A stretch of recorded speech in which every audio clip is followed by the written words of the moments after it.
বুদ্ধি যার বেশি ছিল তার নাম ছিল ইয়াহুদা। যে ইয়াহুদা থেকে ইহুদিদের উৎপত্তি হয়েছে। আমার ভাইরা, ইহুদিরা এমন একটা ষড়যন্ত্রকারী জাতি, এমন একটা বিশৃঙ্খলা জাতি। হিটলার তিনি বলেছিলেন 60 লক্ষ ইহুদি তিনি এককভাবে হত্যা করেছিলেন। কিছু ইহুদিদেরকে তিনি রেখে গেলেন যাতে করে পরবর্তী প্রজন্ম বুঝতে পারে পৃথিবীতে ইহুদিরা কত বিশৃঙ্খলা অশান্তি সৃষ্টি করে জাতি। সেই বুখারী বর্ণনায় পড়ে দেখলাম নবীদের হত্যা করেছে, হাজার হাজার নবীদের ইহুদিরা হত্যা করেছেন। হত্যা করার পরে সেই কবরের পরে তারা বাড়ি গৃহ নির্মাণ করেছেন, তারা বাথরুম পর্যন্ত করেছেন। আমার ভাইরা, এই জন্য ইউসুফ আলাইহিস সালামের সবচাইতে, ইয়াকুব আলাইহিস সালামের সবচাইতে কূটনীতিবিদ সন্তান যেটা ছিল তার নাম ছিল ইয়াহুদা। ইয়াহুদা বলছে তোমরা তো বলেছো হত্যা করে ফেলো, আর একজন বলেছো ইউসুফকে মাটি চাপা দিয়ে অন্য কোন জায়গায় ফেলে দাও। আর আমি ইয়াহুদা বলে দিলাম না, ওই দুইটা কাম করা যাবে না। হাজার হলেও সে আমাদের ভাই, ওইভাবে আমাদের হত্যা করা যাবে না। কোরআন বলছে ক্বালা কাইলুম মিনহুম লা তাকতুলু ইউসুফা ওয়ালকুহু ফি গয়াবাতিল জুব্বি ইয়ালতাকিতুহু বা'দুস সাইয়ারাতি ইন কুনতুম ফাইলিন।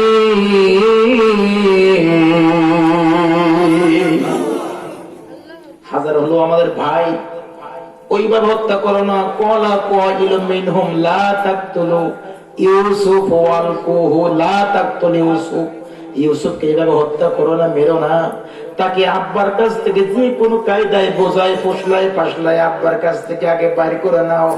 যদি বের করে নেওয়া যায়, একটা নির্জন নিরালায় অন্ধ কুফের ভিতরে তাকে হাত পাও বেঁধে ওই কুফের ভিতরে যদি আমরা ফেলে দিতে পারি, তাহলে জন্মের মতো আব্বার কাছে আর ইউসুফ উঠে আসতে পারবে না। আব্বারে বোঝাও, আব্বারে যদি বুঝাইতে পারো, আর আব্বারে বোঝা যদি ইউসুফকে যদি সাথে করে নিয়ে যায়, একবার নিয়ে যদি যাওয়া যায়, তাহলে আর কোনদিন ওই অন্ধকূপের ভিতর থেকে ইউসুফ আর উঠে আসতে পারবে না। ভাইরা, ষড়যন্ত্র হলো তিনটা ইউসুফের বিরুদ্ধে, ভাইদের পক্ষ থেকে ষড়যন্ত্র হলো তিনটা। একটা হলো তাকে মেরে ফেলো, হত্যা করে ফেলো, এবং বলা হলো যে অবৈধ রহ হত্যা এইভাবে না, তাহলে তাকে কোথাও ফেলে দাও, মাটি চাপা দিয়ে অন্য কোথাও ফেলে দাও। বলে এর না, সে তো আমাদের ভাই, মা যদিও দুই, বাবা তো এক। এইভাবে হত্যা না করে আব্বার কাছ থেকে বোঝায় একটু ভাইকে নাও, নিয়ে অন্য কোথাও নিয়ে আমরা তার একটা অন্ধকার কূপের ভিতরে দেব। জীবনের মতো সে কোনোদিন আর আব্বার দ্বারাই উঠে আসতে পারবে না। আমার ভাইরা, আল্লাহ যারা পৃথিবীতে বাঁচাইয়া রাখে, পৃথিবীর কেউ কি তাকে নিঃশেষ করে দিতে পারে কি? পারে না। আমার ভাইরা, এটিএম আজহারুল ইসলাম সাহেব, একটু মনে পড়ে গেল, রাজনৈতিক আলোচনা আমি করব না। এটিএম আজহারুল ইসলাম সাহেব তিনি রংপুরে যে তিনি বক্তৃতার ভিতরে বলেছেন, আমার যখন আপিল বিভাগে নির্বাহী আদেশ পড়ে শোনানো হলো, তখন আমি আমার যে লেপ কাটা কম্বল তোশক যা ছিল আমার নিজের বলতে আমি মানুষকে দিয়ে দিলাম, যে যেহেতু আপিল বিভাগের নির্বাহী আদেশ আমাকে পড়ে শোনানো হয়েছে, আমার ফাঁসির নির্ধারিত দিন রাত ঠিক হয়েছে, সুতরাং এই যে ঘুমানোর আরাম করার বিছানা এইগুলা আমার আদৌ আর এখন দরকার হবে না। প্রিয় ভাইরা, সেই ফাঁসির মঞ্চ থেকে আল্লাহ তাআলা তাকে জনতার কাতারে, জনতার আন্দোলনের কাতারে আল্লাহ তাআলা তাকে সীমাবদ্ধ করেছেন, সারিবদ্ধ করেছেন। কথা বলা ঠিক কিনা? প্রিয় ভাইরা, দেখুন এই যে হায়াতের মালিক, মৃত্যুর ফায়সালা কোথায় হয়? জোরে বলেন, কোথায় হয়? মৃত্যুর ফায়সালা আকাশে হয়। আল্লাহর আকাশে মৃত্যুর ফায়সালা না হওয়ার কারণে তিনি বেঁচে আবার জনতার মধ্যে ফিরে আসতে পেরেছেন। আর মৃত্যুর ফায়সালা আকাশে যাদের সিদ্ধান্ত চূড়ান্ত হয়ে গিয়েছিল, আল্লাহ তাআলার পক্ষ থেকে যাদের বাজে রয়েছিল শাহাদাতের মউত, আল্লাহ তাআলা তাদেরকে শহীদ করে দুনিয়ার থেকে তুলে নিয়েছেন। কথা বলো ঠিক না? আমার ভাইরা, সন্তান গুলো মনটা নরম করে চলে গেল আব্বার কাছে। আব্বা কি বলল? আব্বা মালাকা লা তা'মান্না আলা ইউসুফ, ইউসুফের ব্যাপারে আব্বা আমাদের কি আপনি কেন সন্দেহ করেন? আপনি কি আমাদের বিশ্বাস করেন না? আব্বা, আমরা কত ভালোবাসি আমাদের ভাইকে, বাবা আপনি যদিও এক মা দুই, এটা আসে যায় কি, আপনি তো আমরা সবাই আপনার সন্তান, এই জন্য ইউসুফকে আমাদের সাথে খেলতে দেন, আমরা খেলবো, আমাদের সঙ্গে খেলবে, আমরা যা খাবো সেও খাবে, আমরা যেখানে যাব আমাদের কলেজার টুকরা আদরের দুলাল ইউসুফ সেই জায়গায় যাবে। আমার ভাইরা, ইয়াকুব আলাইহিস সালাম দিন আল্লাহ পয়গম্বর, তার বুঝতে আর বাকি নেই। কোরআন বলছে ক্বালা ইন্নী লা ইয়াহযুনুনি আন তাযহাবু বিহি ওয়া খাফু আন ইয়াকুলাহু যি'বু ওয়া আনতুম আনহু গাফিলুন।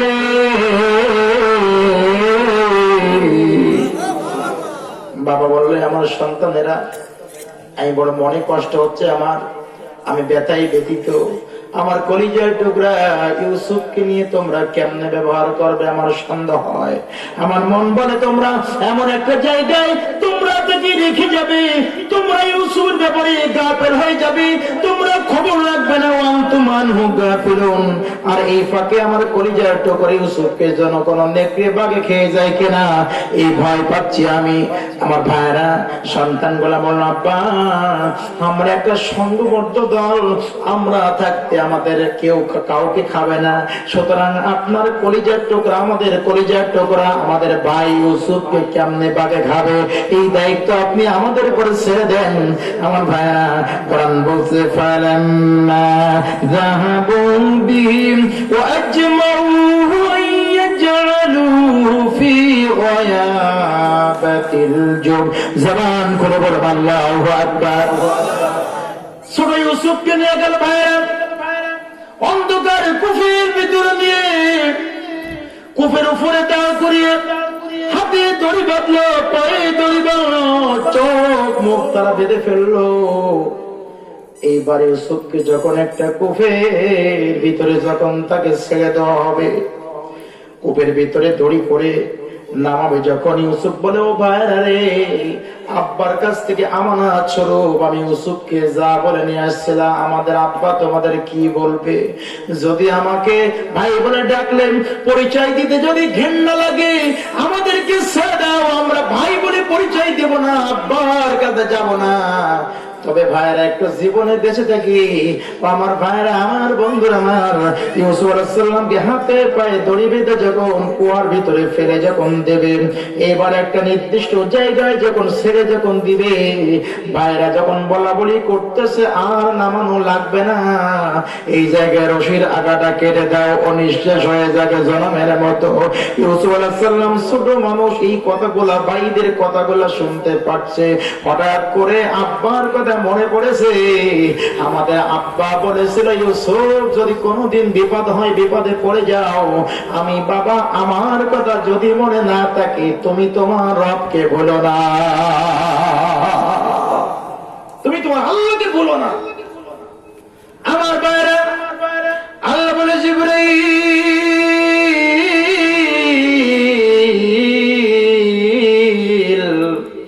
আর দেরি করা যায় না।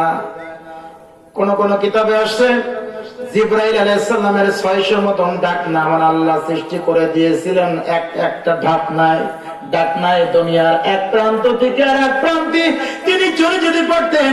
জিবরাইল আমিন বলে, আমার জীবদ্দশায় আমি আজ পর্যন্ত 2 দিন 2 জায়গায় আমি আমার 600 ডাকনা ব্যবহার করেছিলাম।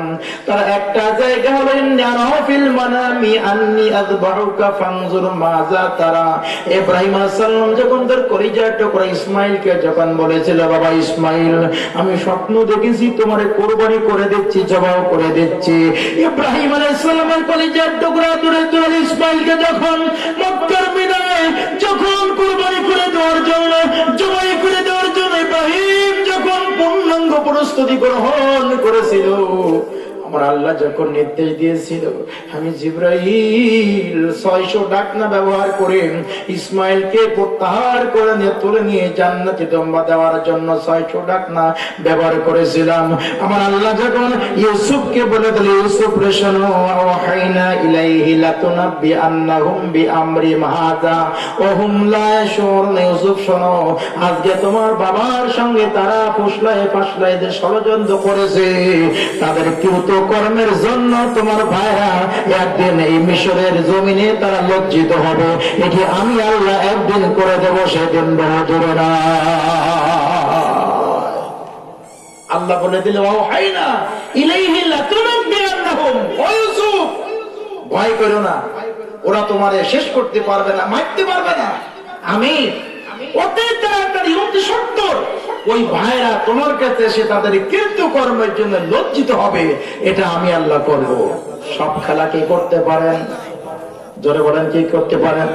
আমার বন্ধুরা, আমার ভাইরা, আল্লাহ বলে জিবরাইল যা যা যা তাড়াতাড়ি যা, জিবরাইল যা। জিবরাইল আমিন বলে 600 ডাকনা আমি ব্যবহার করে এক ঝাপটার মধ্যে ইউসুফকে কুয়ার ভিতরে আমি জিবরাইল রক্ষা করেছিলাম। জবান খুলে বলুন সুবহানাল্লাহ। আমার ভাইরা, আমার বন্ধুরা, আমার গভীর মনোযোগ দিয়ে শুনুন। কোরআনুল কারীম বলতেছেন, এবারে যখন ইউসুফ আলাইহিস সালামকে সেই কূপের ভিতরে আমার ভাইরা জিবরাইল আমিন যখন তাকে রক্ষা করে আল্লাহ সান্ত্বনা দিলেন, ও ইউসুফ, তোমার ভাইরা তোমাদের তাদের কৃতকর্মের জন্য তারা অতি সত্য লজ্জিত হবে। এই জন্য আমার ভাইরা ইসলামাফিক জবান থেকে কথা বলতে হয় না। আপনার গাল থেকে জবান থেকে একটা কথা যদি বাইর হয়ে চলে যায়, ওই কথাটা কিন্তু আর কোনোদিন আপনার গালের ভিতরে ঢোকাতে পারবেন না। সূরা হুজুরাতের ভিতরে আল্লাহ পাক রব্বুল আলামিন বলেছেন, দুনিয়ার ইমানদারেরা শুনুন, এমন কোন কাজ না বুঝা সত্ত্বেও তোমরা করে বলবা না, যে কাজটা করার পরে তোমরা নিজেরা হতভম্ব হয়ে যাবা, আশ্চর্য হবা, নিজেরা নিজেদের কাছে লজ্জিত হবা। আমার ভাইরা, আমার নবীজির সঙ্গে মক্কাবাসী এমন অত্যাচার করলো, জুলুম করেছিল মক্কায়, তাইফে আমার নবীকে তারা মেরেছিল, রক্ত তো করে ফেলেছিল, জখম করেছিল। শিয়াবে আবি তালিবে দ্বীন ইসলাম প্রচারের কল্পিত অভিযোগের কারণে 3 বছর জেলখানার ভিতরে বন্দী করেছিলাম। জেলখানায় বন্দী করলাম, তাইফে মারলাম, বদরের যুদ্ধ অপমান করলো, ওহদে করলো, হুদাইবিয়াতে করলো, খন্দকে করলো, বীরে মাওনায় করলাম। আমার ভাইরা, আল্লাহ পাক বলে নবী অতি সত্তর সেই দিন বেশি দূরে নয়, মক্কা বিজয় হয়ে যাবে। সেই মক্কা বিজয়ের দিন যারা তোমার সঙ্গে বিরোধিতা করেছিল, ওরা একদিন তোমার কাছে লাঞ্ছিত হবে। কথা বলেন ঠিক কিনা? আমার নবী মক্কা বিজয় করে ফেলেছেন। আবু সুফিয়ান মাথাটা নত করে নবীর কাছে চলে আসছেন, রাসূলুল্লাহ। আল্লাহর নবী বলল, আবু সুফিয়ান তুমি কি চাও? আবু সুফিয়ান বলে, রাসূলুল্লাহ, আপনার সঙ্গে যে অন্যায় করেছি, যে বেয়াদবি করেছি, খারাপ ব্যবহার করেছি, আজকে আপনি ক্ষমতার মস্তদে বসে গেছেন, আজকে আপনি মক্কা বিজয় করে ফেলেছেন, বিজয় বীর মুহাম্মদ। আজকে যদি আপনি আমাদের বিরুদ্ধে প্রতিশোধ গ্রহণ করেন, তাহলে আমি আবু সুফিয়ান আর মক্কায় থাকতে পারবো না। নবী বলেন, আবু সুফিয়ান তুমি কি চাও? আবু সুফিয়ান বলে, রাসূলুল্লাহ, আপনার নিরাপত্তা চাই, আপনি একটু আমাকে নিরাপত্তা দিয়ে দেন। আল্লাহ নবী দেখলেন আবু সুফিয়ান নেতৃত্ব পছন্দ করে, নেতা বললে সে বড় খুশি হয়ে যায়। আল্লাহ নবী বললেন, যাও আবু সুফিয়ানের কাছে চলে যাও, আবু সুফিয়ানের নেতৃত্বে যারা থাকবে আমি নবীজি আজকে তাদের ক্ষমা করে দিয়ে দিলাম। এরকম আছে না? বিভিন্ন দল পদ পদবি নেওয়ার জন্য জীবনে চলে যায়, মারামারি করে, আছে না? আছে কি নাই? আমার ভাইরা খুব খেয়াল করে শুনুন, অনেকে একটু নেতা বললে ডাকলে খুশি হয়। আবু জেহেল, আবু সুফিয়ান একটু নেতৃত্ব পছন্দ করত। আল্লাহ নবী বলে দেন, আবু সুফিয়ান নেতৃত্বে যারা থাকবা সবাই নিরাপদ, সবাইকে আমি মাফ করে দিলাম। কিন্তু আজকে মক্কা বিজয়ের সময় আমার সামনে যেটা আসবে, আমি বিশ্ব নবী তাকে আজকে ছাড়বো না। আমার ভাইরা, এই জন্য মক্কায় যারা দিন বিজয়ের আন্দোলনে, দিন ইসলামের আন্দোলনে, দিন কায়েমের আন্দোলনে যারা আমার নবীকে যারা বিরোধিতা করেছিল, মক্কা বিজয়ের পরে আমার আল্লাহ নবীর সামনে নিয়ে তাদেরকে তাদের কৃতকর্মের জন্য তাদেরকে লজ্জিত করেছিলেন। কথা বলেন ঠিক কিনা? আমার আল্লাহ বলে, ওই ইউসুফ খবরদার, ভাই বর কোনো কারণ নাই। তোমার ভাইরা তোমার বিরুদ্ধে যে ষড়যন্ত্র করেছে, খুব বেশি দূরে না, সেদিন ভাইরা তোমার কাছে লজ্জিত হবে। আজকে দেখেন ইসলামের বিরোধিতা যারা করে, ইসলামী মুসলিম জাতিসত্তার বিরোধিতা যারা করে, সেই দিন বেশি দূরে নয়, ইসলাম বিজয়ের মাধ্যমে তারা আজ হোক কাল হোক তারা লজ্জিত হবে কৃতকর্মের জন্য। চিৎকার দিয়ে বলেন কথা ঠিক কিনা? বন্ধুরা কূপের ভিতরে ফেলে দিলাম। এইবার কাঁদতে কাঁদতে তার আব্বার কাছে চলে গেল। যাও আবাহুম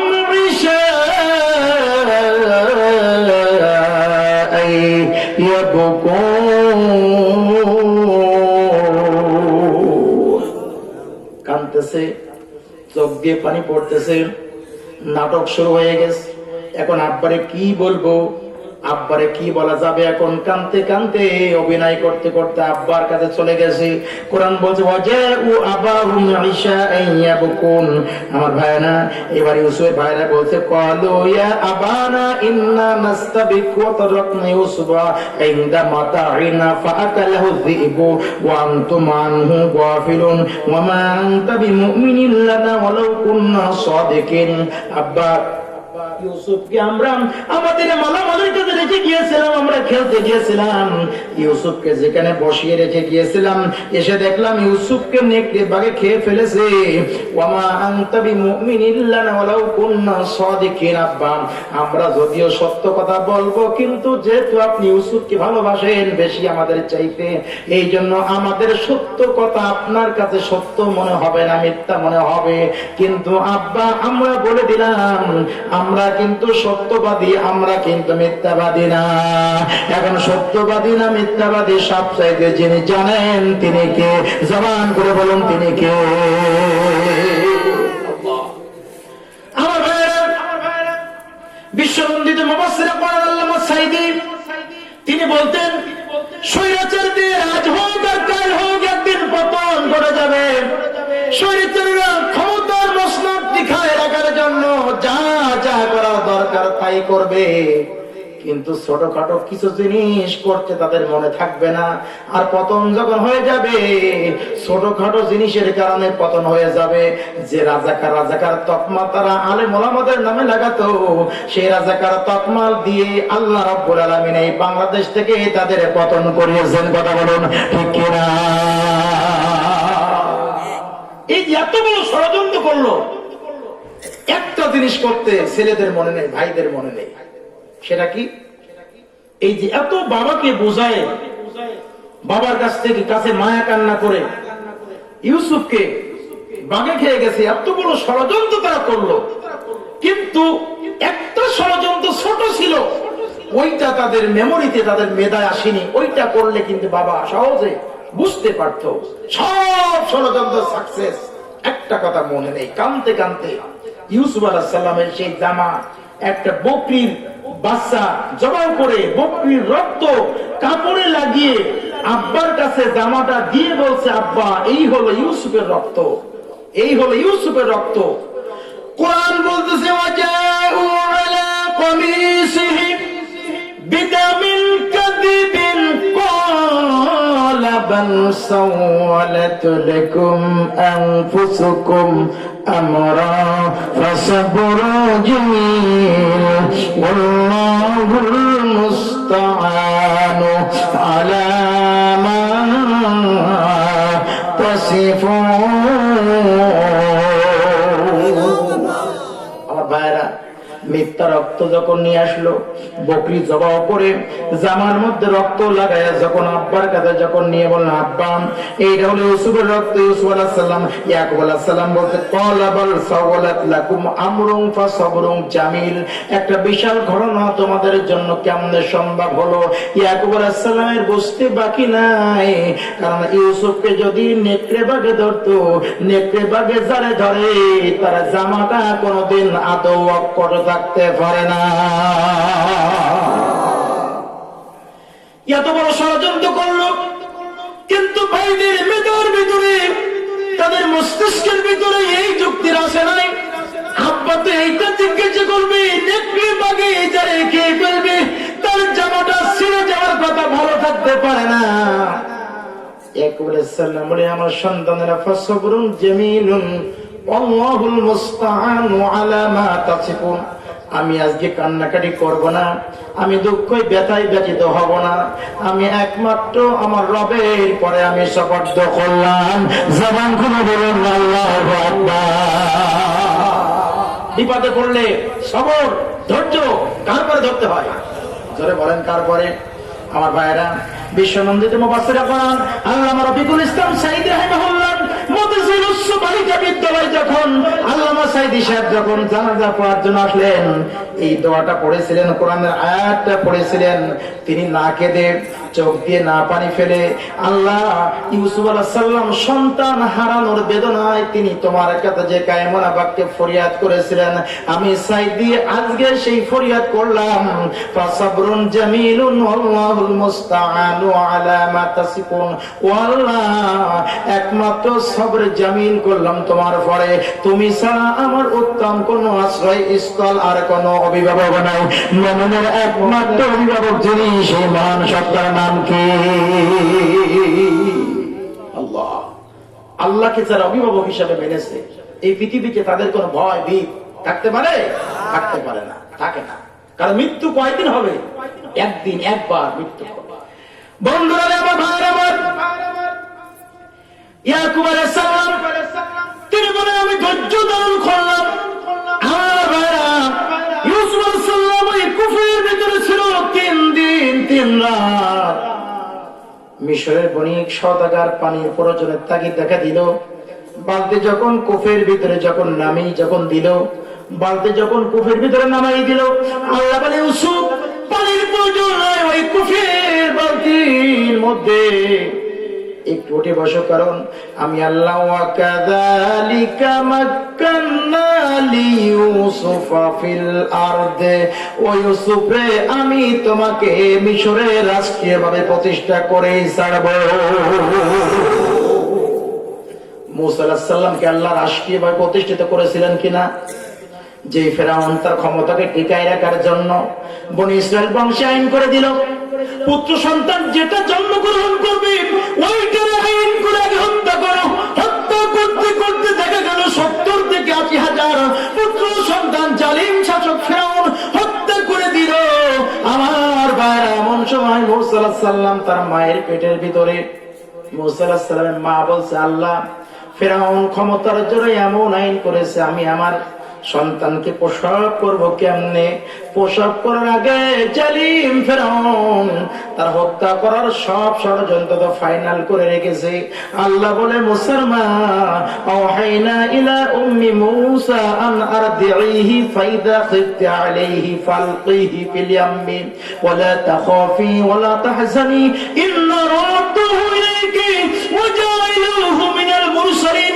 আল্লাহ বলে, ও মুসলমান, সন্তান প্রসব করার পরে তুমি তোমার স্তন্যপান করাও। যখন তুমি জালিম ফিরাউনের আইনকে যখন ভয় করবা, দুনিয়ার পরে বাক্স করে নীল দরিয়ার ভিতরে ভাসিয়ে দাও। আমি আল্লাহ রাব্বুল আলামিন তোমার পেটের সন্তান ওই মুসার দায়িত্ব আমি আমার কুদরতে গ্রহণ করে নিয়ে নিলাম।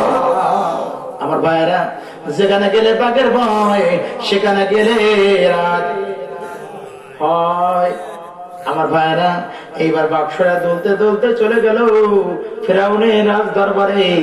এবার মুসা আলাইহিস সালাম যেই ফেরাউন বনি ইসরাইল বংশের সেই সন্তানের ভয় একজনের কারণে 70 থেকে 80 হাজার হত্যা করেছে, আর সেই সন্তানকে আমার আল্লাহ দোলাতে দোলাতে ঢেউর তালে তালে সেই রাস পৌঁছাতে পৌঁছায়া সেই মুসার দিয়ে ফেরাউনের ক্ষমতা জনমের মতো তছনছ করেছে। আমার আল্লাহ, যে আল্লাহ তখনও ছিল, সে আল্লাহ আগস্টের 5 তারিখে ছিল, সে আল্লাহ আজ পর্যন্ত আছে, থাকবে না অনন্তকাল। কথা বলেন ঠিক কিনা? লাফালাফি করবা, খবরদার। লাফালাফি করলেই আল্লাহ বলে পা ধরে একেবারে শেষ করে টেনে বেঁচে দেবো। আছে না আমার ভাইরা, আমার বন্ধুরা, আমার ভাইরা, মুসা আলাইহিস সালাম সেখানে রাজ পুরুষাদে আমার আল্লাহ পাক তাকে লালন পালন করেছেন। এবার ইউসুফ আলাইহিস সালাম কি আমার আল্লাহ বলছে, ও ইউসুফ, ওয়াকাযালিকা মাক্কান্না লিইউসুফ ফিল আরদি, রাষ্ট্রীয়ভাবে মিশরে আমি তোরে প্রতিষ্ঠিত করে দেব।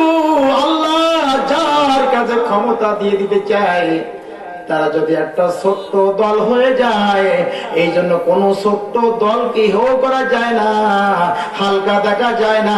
ছোট দলের পরেও আমার আল্লাহ রাষ্ট্র ক্ষমতা দিয়ে দিতে পারে। কথা বলেন ঠিক কিনা?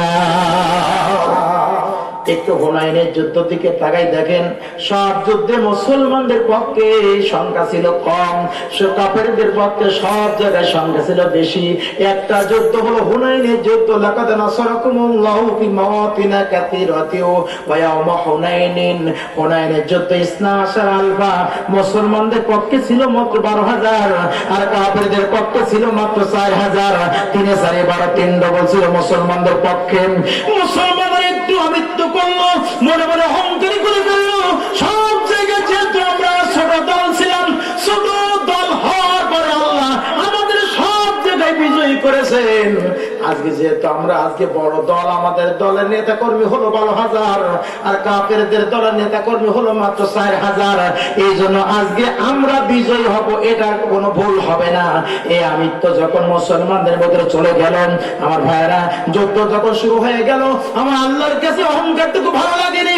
আমার আল্লাহ বলে, ও মুসলমানদের সোনারা, ছোট দলকে আমি আল্লাহ আজকে হুনাইনের যুদ্ধে বিজয়ী করে দিতে পারি, কিন্তু কোন অহংকারী জাতিকে আমি আল্লাহ পছন্দ করে না।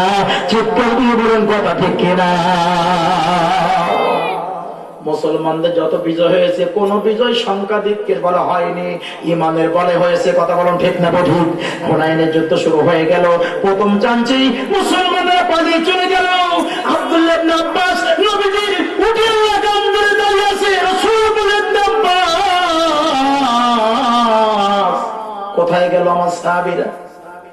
আব্বাস বলে, রাসূলুল্লাহ সবাই চলে গেছে মদিনার উপকণ্ঠে। নবী বললেন, ইবনে আব্বাস ডাক দিয়ে দাও, ইয়া ইবাদাল্লাহ বলে,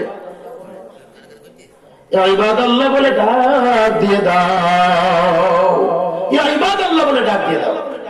ইবনে আব্বাস বলছে, ইয়া রাসূলুল্লাহ, এই তো হুনাইনের উপত্যকা, এখান থেকে মদিনার উপকণ্ঠ প্রায় 12 কিলোমিটার, আমি কেমনে ডাকবো, শুনবে কিভাবে? রাসূল বলেন, হ্যাঁ হে আব্বাস, তুমি ইয়া ইবাদাল্লাহ বলে ডাক দিয়ে দাও, তোমার কণ্ঠের আওয়াজ 12 কিলোমিটার লম্বা করে দেওয়ার দায়িত্ব হলো আমার আল্লাহ। ইবনে আব্বাসের কণ্ঠের আওয়াজ 12 কিলোমিটার পর্যন্ত দূরে, সিল্লন দিলে দূরে শোনা যেত। বন্ধ করে আমার সাহাবীরা সবাই চলে আসছে, ভুল বুঝতে পেরেছে। ভুল বুঝতে পারার পরে সুম্মা আনজালাল্লাহু সাকিনাতাহু আলা রাসূলিহি ওয়া আলাল মুমিনিনা ওয়া আরসালা জুনুদান লাম তারাওহা ওয়া আযাবাল্লাযীনা কাফারু ওয়া যালিকা জাযাউল কাফিরিন।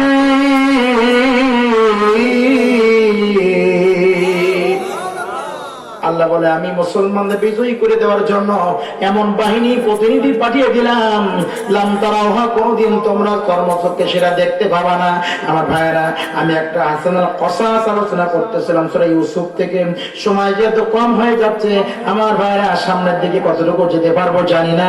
কূপের ভিতরে বালতি যখন দেওয়া হলো, বালতি দেওয়া হলো, আল্লাহ বলে, ইউসুফ এবার বালতির ভিতরে তুমি উঠে বসে পড়ো।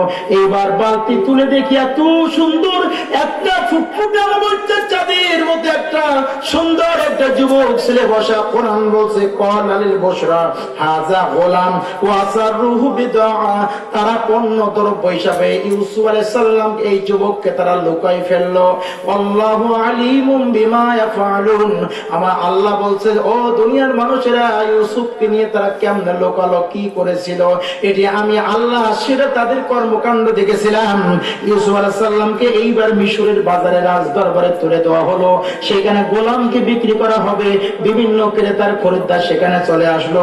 কোরআন বলছে, ওয়াকালাল্লাযী ইশতারাহু মিন মিসর লিইমরাআতিহি আকরিমি মাসওয়াহু আসা আন ইয়ানফা'না আও নাত্তাখিযাহু ওয়ালাদা ওয়া কাযালিকা মাক্কান্না লিইউসুফ ফিল আরদ। চিৎকার দিয়ে বলুন আল্লাহু আকবার। মিশরের প্রাইম মিনিস্টার, তিনি আজিজ মেসর ইউসুফকে দ্রব্য সব চাইতে বেশি মুদ্রার বিনিময়, স্বর্ণ মুদ্রার বিনিময় তিনি ক্রয় করে নিয়ে আসলেন। ক্রয় করে তিনি তার স্ত্রী, বাচ্চা, তাই বছর একমাত্র সুন্দরী সরচি রূপবতী কন্যা, আমার ভাইরা, আজিজ মেসের স্ত্রী জুলাইকার কাছে এত সুন্দর ফুটফুটে আমার বছর চাঁদের মধ্যে একটা সন্তান যখন তুলে দিয়ে বলে, স্ত্রী এইটা গ্রহণ করে নাও, এই বাচ্চা আমাদের উপকারে আসবে, অথবা আমরা তাকে সন্তান হিসাবে গ্রহণ করে নেব। আমার ইউসুফ আলাইহিস সালামের এই সুন্দর আকৃতি, রূপবর্ণ চেহারা যখন জুলাইখার কাছে যখন ধরা দিয়েছে, জুলাইখা চমকে উঠেছে, আশ্চর্য হয়ে উঠেছে। আরে আজ থেকে 4 বছর আগে আমি ঘুমের ভিতরে যে স্বপ্ন দেখেছিলাম, সেই স্বপ্নের ভিতরে স্বপ্নদ্রষ্টা যে যুবক, সেই যুবকের আকৃতি আলামত আমি এই যুবকের ভিতরে, ইউসুফের ভিতরে আমি খুঁজে পেয়েছি। আমার বন্ধুরা, আমার ভাইরা, এবার জুলাইখা এইবার এই যুবক ছেলেটা হাতের কাছে পেয়ে তিনি আশ্চর্য হয়ে গেলেন। জুলাইখা যখন আজিজ মিসরের সঙ্গে যখন বিবাহ হয়েছিল, যখন বিবাহের সময় তিনি যখন তার স্ত্রীর সঙ্গে যখন তিনি মিলন করবেন, সহবাস করবেন, জুলাইখা বলেছিল, প্রাণের স্বামী আমার, আমি 7 বছর পর্যন্ত একটা ইরাদা করেছিলাম, নিয়ত করেছিলাম, আমি স্বপ্ন দেখেছি একটা স্বপ্নদ্রষ্টা এমন যুবককে, ওই যুবককে যতদিন পর্যন্ত আমি হাতের কাছে না পাবো, ততদিন পর্যন্ত আমি আমার ইজ্জতটাকে আমি অন্য কোন স্বামীকে দেব না। ইতিমধ্যে 4 বছর পার হয়ে চলে গেছে, আর মাত্র 3 বছর সময় আছে। এই 3 বছর আগে আমার গায়ে যদি স্পর্শ করে না, আত্মহত্যা করলে কিন্তু আমাকে জীবনে খুঁজে পাওয়া যাবে না। আমার ইউসুফকে যখন হাতের কাছে যখন জুলাইখা যখন পেয়েছে, তার মনে মনে একটা ভালোবাসা, প্রেম ভালোবাসা উন্মাদ হয়ে গেল। হয়তোবা আমি যাকে স্বপ্ন দেখেছিলাম, স্বপ্নদ্রষ্টা সেই শাহজাদা এই। আমার ভাইয়ের, আমার বন্ধুরা, আমার চতুর্দিকে সংবাদ চলে গেল, একজন প্রাইম মিনিস্টার, সরকার প্রধানের স্ত্রী বাজার থেকে ক্রয়কৃত গোলামের প্রেমে ভালোবাসায় তিনি উন্মাদ হয়ে গেছে, তিনি মাতাল হয়ে গেছে। কোরআন বলতেছে, ওয়াকালা নিসওয়াতুন ফিল মাদিনাতি ইমরাতুল আজিজি তুরাবিদু আন নাফসিহি ক্বাদ শাগাফা হুব্বান ইন্না লানারাহা ফি দালালিন মুবিন। জবান বলে বলেন আল্লাহু আকবার। আপনারা কি ব্যস্ত হয়ে যাচ্ছেন? আলোচনা হবে তো আমার ভাইয়েরা? কিন্তু আজকে তো আমি প্রধান বক্তা না, যে শেষ পর্যন্ত আলোচনা করব। আমার ভাইয়েরা, আসনাল কসাস এই একটা বিশাল লম্বা একটা ঘটনা, আরো আধা ঘন্টা আগে যদি শুরু করতে পারতাম আমার জন্য বড় ভালো হতো। কিন্তু আসলে একটা সিস্টেমে তো আমাদের চলতে হয়। এই মাহফিল, আমার ভাইয়েরা, জুলাইখা যখন এই সন্তান দেখে যখন পাগল হয়ে গেছে, চতুর্দিকে যখন সংবাদ চলে গেল, জুলাইখার বান্ধবীরা যখন জেনে ফেললো একজন সরকার প্রধানের স্ত্রী জুলাইখা, আজিজ মিসরের স্ত্রী জুলাইখা বাজার থেকে ক্রয়কৃত গোলামের ভালোবাসায় প্রেমে মাতাল হয়ে গেছে। এইবার জুলাইখা পরীক্ষা নিরীক্ষা যাচাই বাছাই করার জন্য সুন্দর একটা কক্ষ তৈরি করলো। একটা কক্ষ তৈরি করে এইবার প্রথম শ্রেণী, দ্বিতীয় শ্রেণী, স্বর্ণের চেয়ার, অলংকার করা চেয়ার, রাষ্ট্রীয় ভাবে এইভাবে সুন্দর করে কক্ষে একটা কক্ষ সুন্দর করে সাজিয়ে